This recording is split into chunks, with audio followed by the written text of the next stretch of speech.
GearNetwork.com.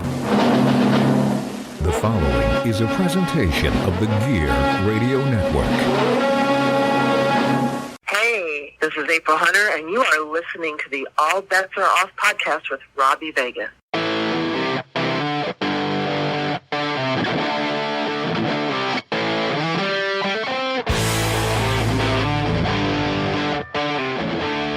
What's up, rock soldiers? This is the Rockstar Robbie Vegas, as always, with a fresh, brand new episode of the All Bets Are Off podcast. And today we have Kaia McKenna, wrestling's favorite witch. Really looking forward to this interview. We've actually tried to nail it down a few times, so I'm really stoked that we got it today. And I think you guys are really going to enjoy it. I really do. And let us know if you do. So before I get her on the line, I need you guys to follow us on social media as well, across the board on Facebook, Twitter, and Instagram under ABAO Pod. We don't have a TikTok or anything like that. Sorry. Maybe someday.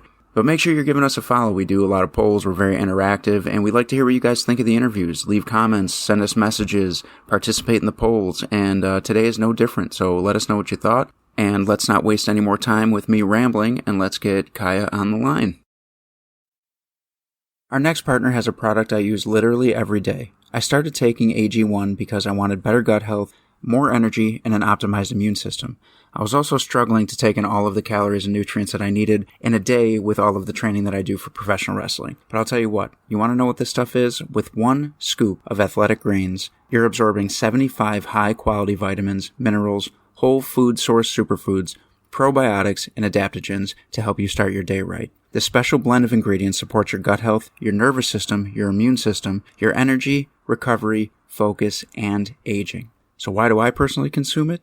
It's easy for me to take care of my body with a scoop of athletic greens. It benefits the lifestyle that I live, being in the gym all the time, being on the road, being at shows. It helps me feel better, and it helps me mentally feel like I'm doing my part in taking care of my health. I bring it with me everywhere I go, just throw it in my bag and take it on the road. It's lifestyle friendly, whether you eat keto, paleo, vegan, dairy-free, or gluten-free, and contains less than 1 gram of sugar.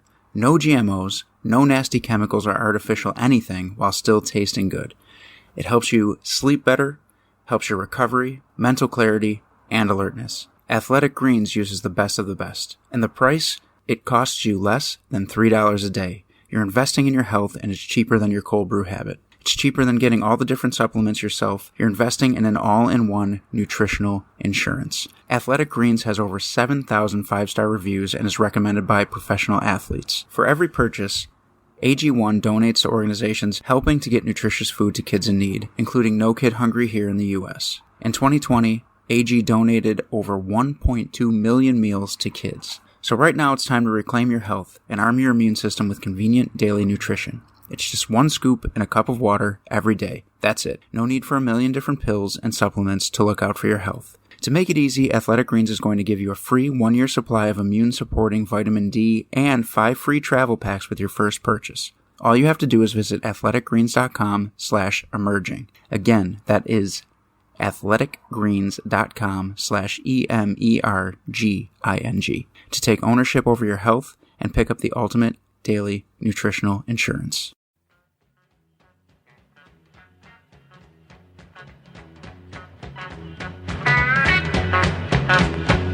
I took a black cat, cave bat, threw him in the pot.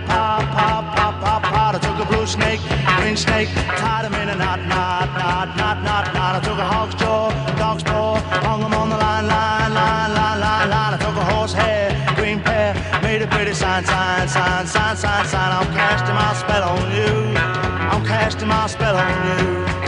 Casting my spell on you. You never be untrue. Hey!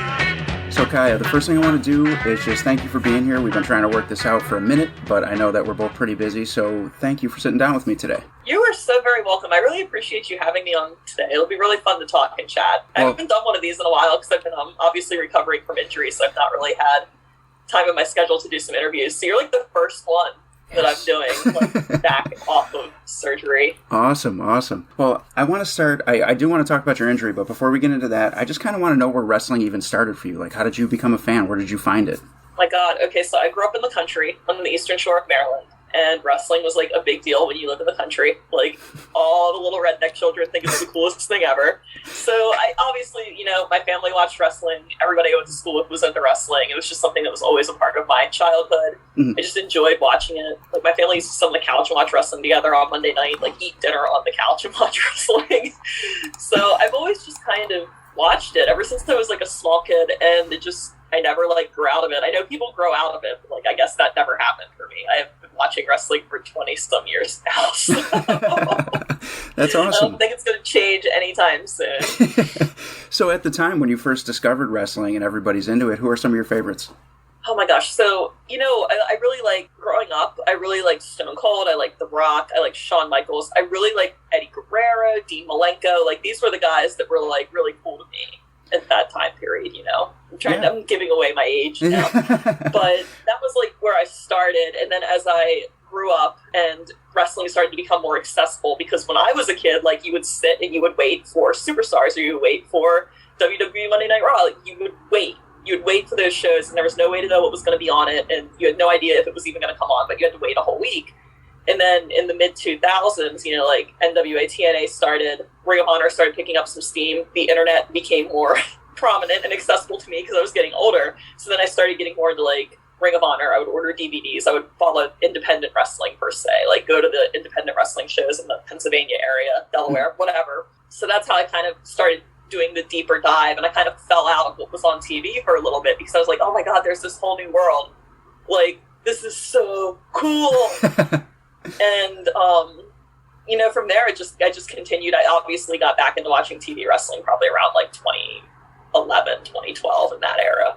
Okay. So I've always just like kind of tried to find new wrestling to watch, especially as like I evolve and like get older and I have more resources and like more of an interest. I mean, honestly, I'm going to be 100% honest with you. As much as I love like Kings Road and like Michinoku Pro, like I didn't get into that until I was older.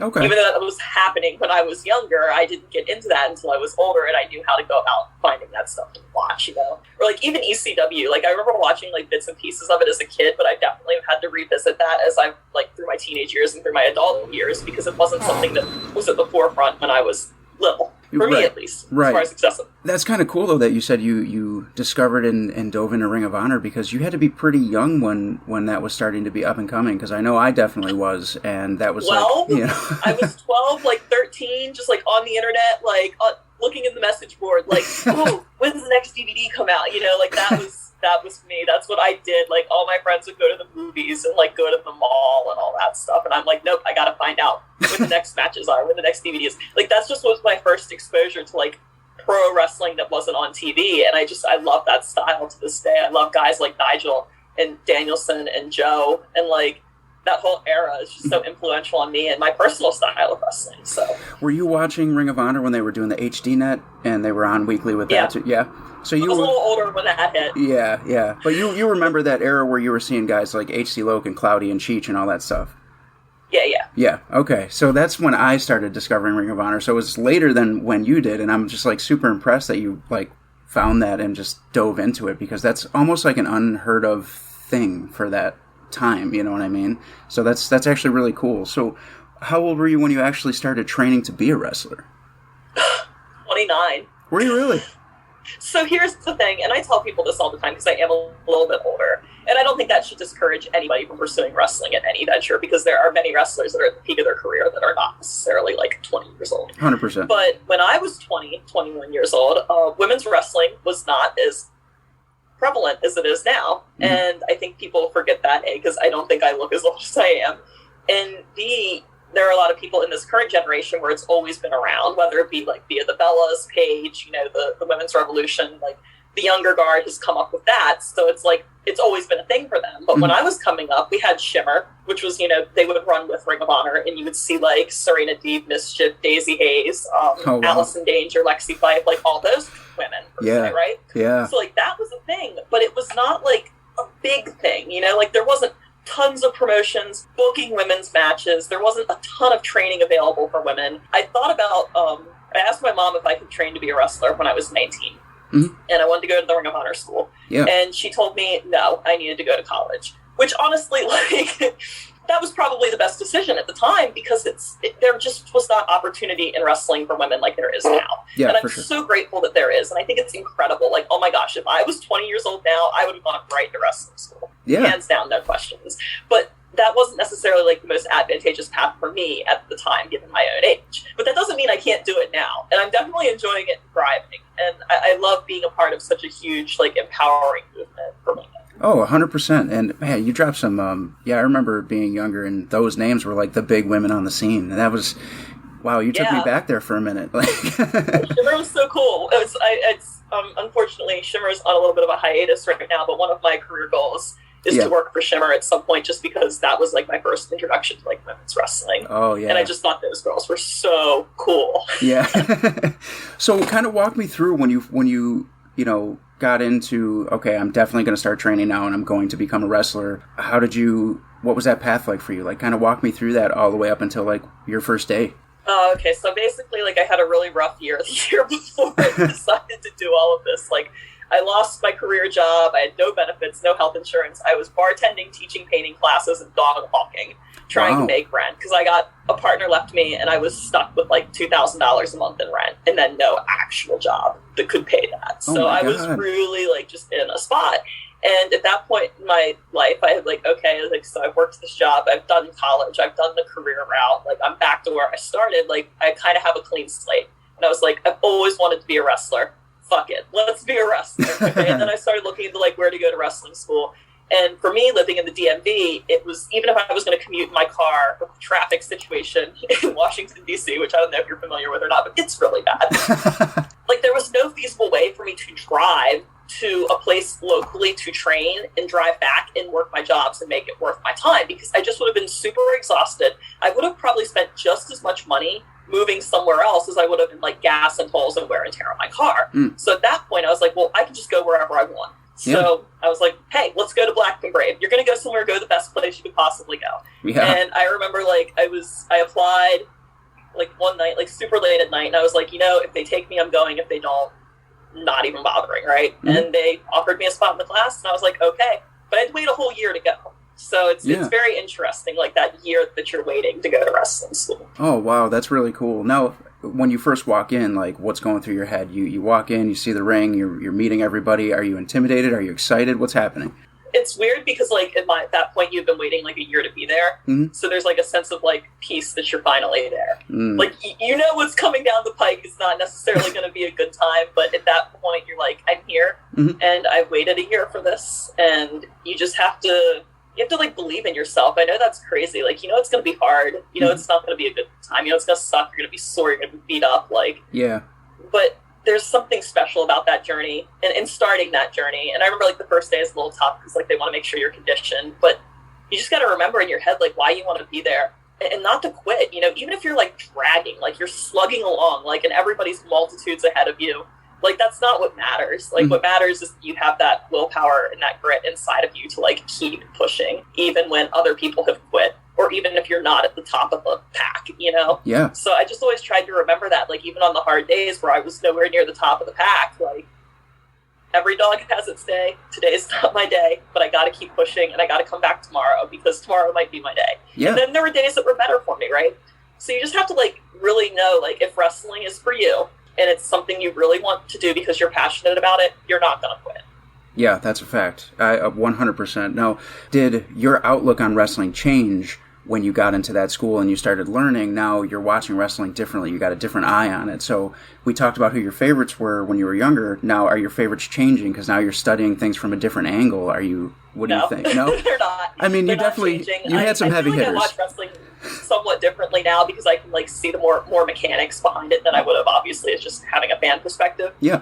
But I see so many people in wrestling become very like bitter and jaded about wrestling for multitudes of reasons. Yeah. And then to the point where they can't even enjoy it. And honestly, to me, like, there's a difference between I'm watching this because I'm trying to learn from it and see how I can be better at my craft. And then I'm opening a beer and I'm putting my feet up and I'm going to be sports entertained tonight. Damn it. That's right. So it's like you have to like retain that part of you and remember like why you enjoyed wrestling. Like, I always loved that it was this big theatrical production. You had good guys and bad guys and like heroes and villains. And and they were telling you these stories, and it just, to me, that's like the appeal, is I love being able to like tell a good story. So for me, it's like it didn't really like make me angry or bitter. I thought it was really neat to see the inner workings, and then I could, when I watch, like I can identify how those workings are like coming into play. And it's just something I never lost sight of. It's like you have to enjoy wrestling. Like you have to be able to like step back and enjoy it. I think that the fan perspective is very important, and we should all never lose sight of that. I agree, and I think that's solid advice for anybody who's listening right now that is an up-and-coming wrestler or just breaking into their first school or whatever they have going on. That needs to stick in their heads. Like, to me, that is one of the most important things, and one of the lessons that you don't really get taught. It's just kind of like, you're not a fan anymore, and that's that. And I don't necessarily agree with that, so... I mean, we're all there. We're all here because we were fans. Like, right. Nobody is like not. Well, I guess nowadays that's debatable, right? Like, you do have some people that pursue wrestling that were never fans or exposed to it prior. Yeah, that's true. That's still a very small subset of people. The majority of us were huge fucking wrestling fans, and that's why we're all here. So yeah, I think that the thing is knowing boundaries, knowing there's a time and a place for certain behavior, but also like never forgetting what that feels like, right? Like never forgetting what it feels like to be a kid and you're peeking over that guardrail and you're watching these people entertain you that are like larger than life, right? Yeah. Like, and that is like the best feeling, right? You're so excited. And you know, I don't care what adults on the internet think about my wrestling. Like, if kids come out and they're having fun and they enjoy my gimmick and I can create that feeling for them, like, that's enough for me. Oh, like, if adults like me, that's just a bonus. The fact that I can, like, I remember how cool I thought wrestling was as a kid. If, like, kids think I'm cool, like, I'm all about that. Well, let's stay on that for a minute. Let's talk about your gimmick. So I see all your posts and your witchy vibes and all that stuff.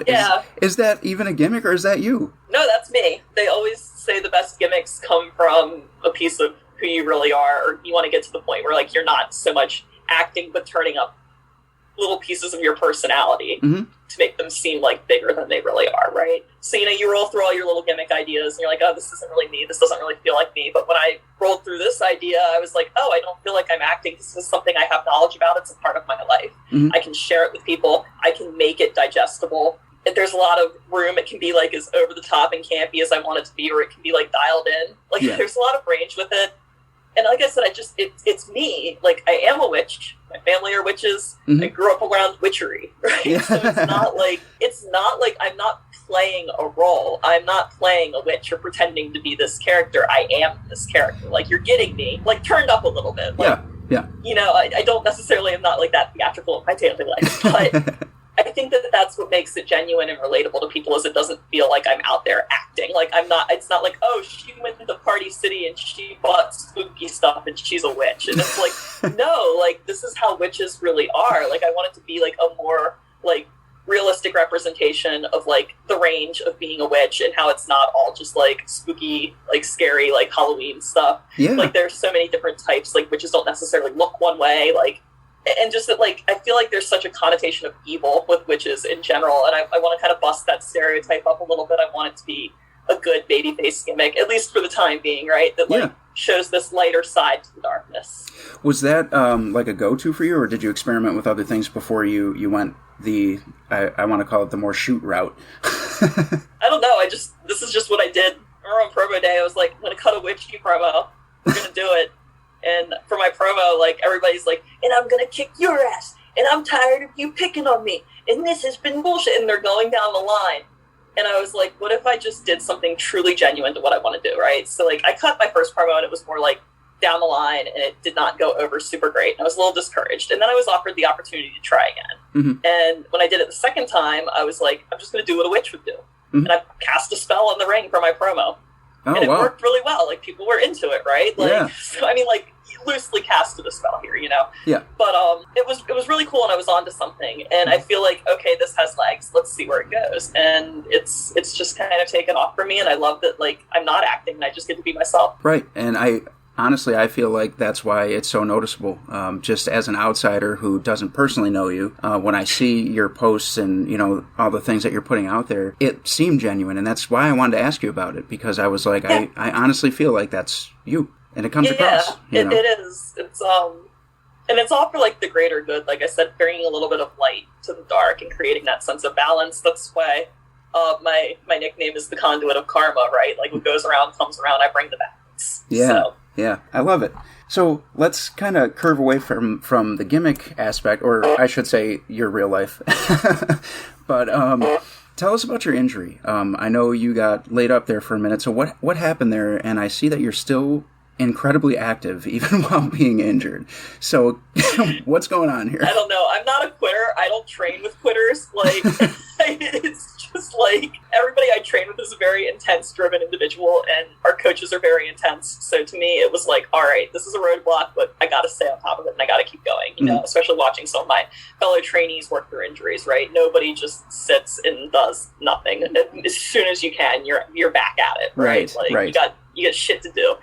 So I dislocated my shoulder in December of 2021 in a match, and when I had the dislocation, I also had a fracture to the humeral head, which is the top the top of your arm is your humerus, and then the head is the ball part that fits in the socket of your shoulder joint. So I broke a chunk of bone off, and my arm would not stay in place; it would literally just hang off. God! So because bone does not regenerate, I mean, you can have like rotator cuff injury or like labrum injury, and a lot of people like don't have surgery and they're fine. But because I had a chunk of bone missing and there's no way to regenerate that, like I had to go have that repaired.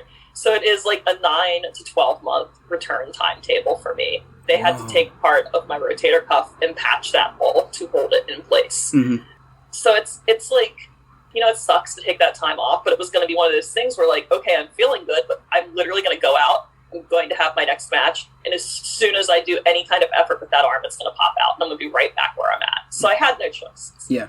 But so I had surgery in February. I had to wait a little bit because COVID kind of jammed stuff up. I was not able to have surgery immediately, unfortunately. Yeah. But I did slot in February. I was supposed to not have surgery until May. That's how jammed up it was with COVID. Wow. So if you can imagine like how upset and discouraged I was. Yeah. But they had an opening last minute and I was able to take it. So I had surgery in February. They fixed everything up. And after 3 weeks, I was back in the gym, like doing squats, doing lunges, like riding the stationary bike, like anything I could do in my sling, because you're in like this abduction sling for like 6 weeks. Yeah. So I'm like in there just like squatting like by the wall so I don't fall over. But it's just, you want to do something, you want to move. I never understood these people that just sit. Like I was going crazy sitting in the house. I was like, I don't care if I have to do 200 squats because that's all I can do. I'm going to go move. And I just kind of did that. And I think it was really good for me because it kept my mental state good, which is important. But it also like got me back moving faster, and I think it did help my recovery to just kind of get back at it within reason. Yeah, so, I'm sure. You know, I would like sit there and ride the bike in the sling, like with one hand. It threw me off because I knew that you had the surgery, and I see your posts and all that, and then like fairly quickly I saw you posted something about working out, and I was like, how the fuck?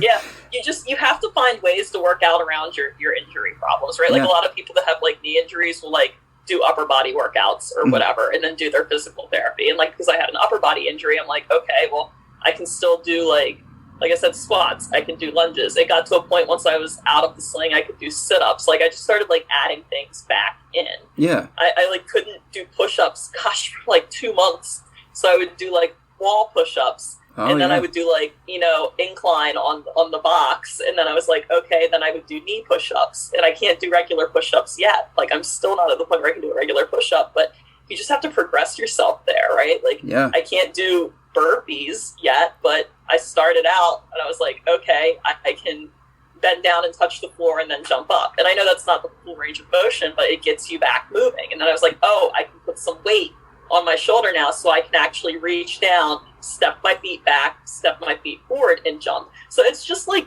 the progression, right? And like knowing that it's okay to scale stuff until you get to where you want to be and that there's no shame in that. It doesn't make you any less or more of an athlete.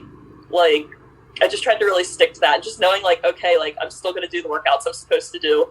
I'm still going to hang in there. I'm still going to check in every day with my team. Mm-hmm.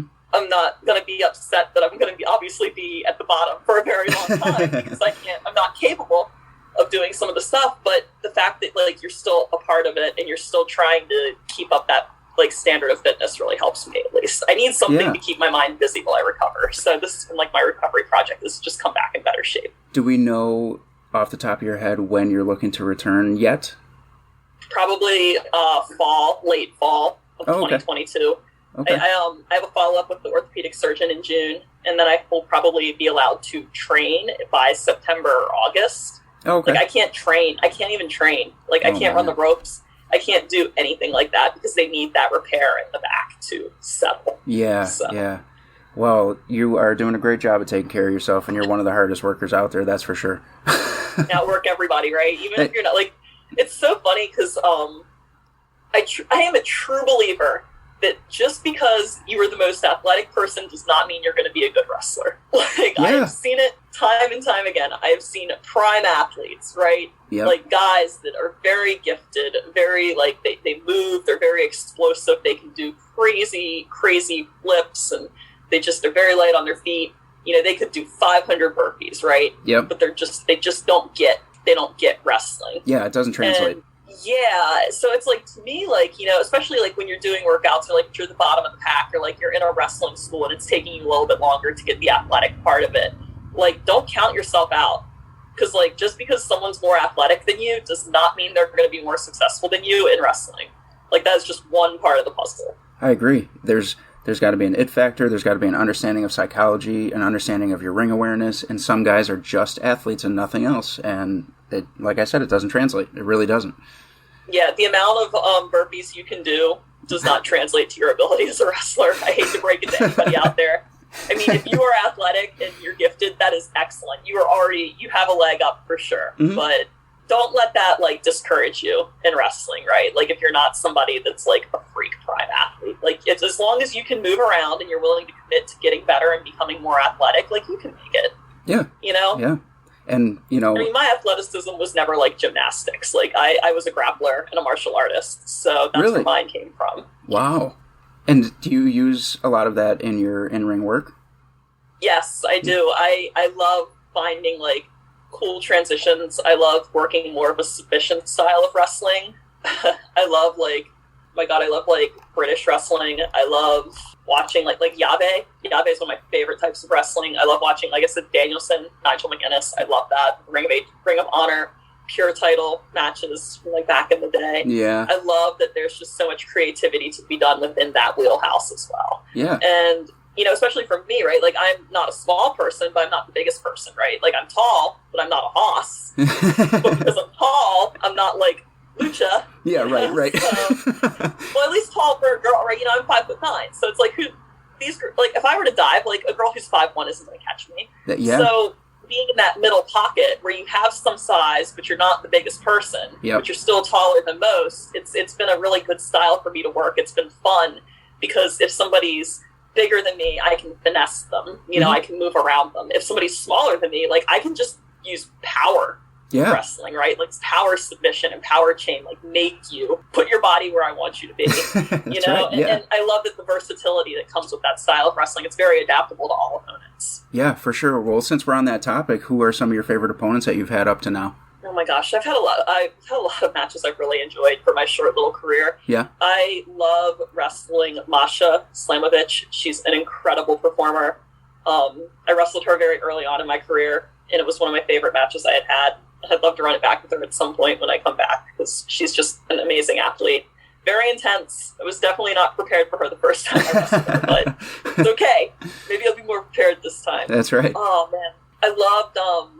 I loved wrestling, like, Ashley Box at Beyond, Borscht at the Beach. Mm-hmm. Like, that was so fun. Just getting to work with somebody who's a style that was completely different from my own, just very fast-paced, very moving, very electric, and I'm a little bit more like, let's slow it down, let me rip your arms off. So it was fun. It was fun to work two contrasting styles, and it kind of pushed me out of my comfort zone and made me get up and move a little bit more than I was used to, and I just enjoyed wrestling Ashley so much. I always enjoy wrestling Valentina Loca. I think that she's just such an incredible storyteller in wrestling. Like, she knows how to get a crowd and, like, make them have a good time when she wrestles. And that's just, like, the coolest thing, that someone's so good at that. Like, we always have so much fun when we wrestle. Like, we're opponents, and obviously you're in it to win it, but I just have always been in awe of her ability to tell a story and get people behind the match. Like, nice. She's so fun. I would wrestle her everywhere, every day of the week. Excellent, excellent. So I don't want to keep you too much longer, but again, I want to thank you for being here, and I'm really looking forward to seeing what you do when you come back. So hoping for, the speedy recovery and getting in there sooner than you even think. Fingers crossed. Oh, yeah, right.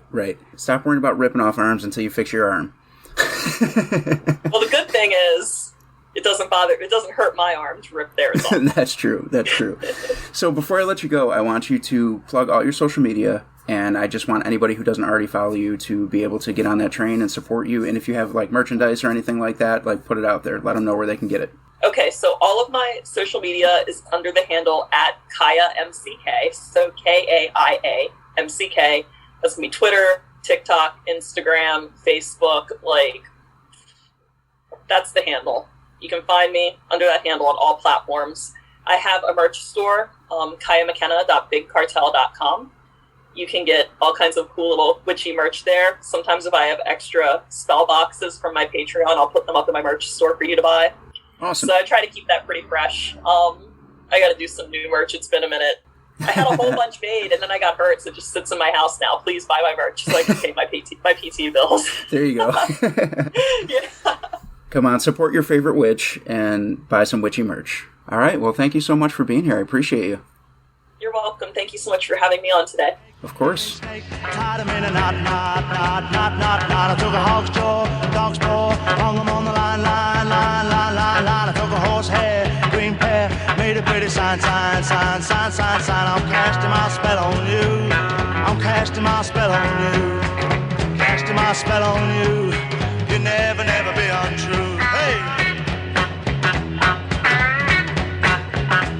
All right, rockers, so Kaia McKenna stops by the ABAO pod, and man, that was such a cool interview. She's super knowledgeable, and you heard her allude to the fact that she hasn't been in the business that long, but she knows so much about it. She has a great mind for it. She's very driven, and she's trained by one of the, if not the best wrestling school going right now. So if you don't already, please check her out, follow her on social media, buy some merch, help her get through this injury, and let us know what you thought of the interview. And hit us up on social media as well, like we said at the beginning of the show, ABAO Pod, and we will catch you guys next week.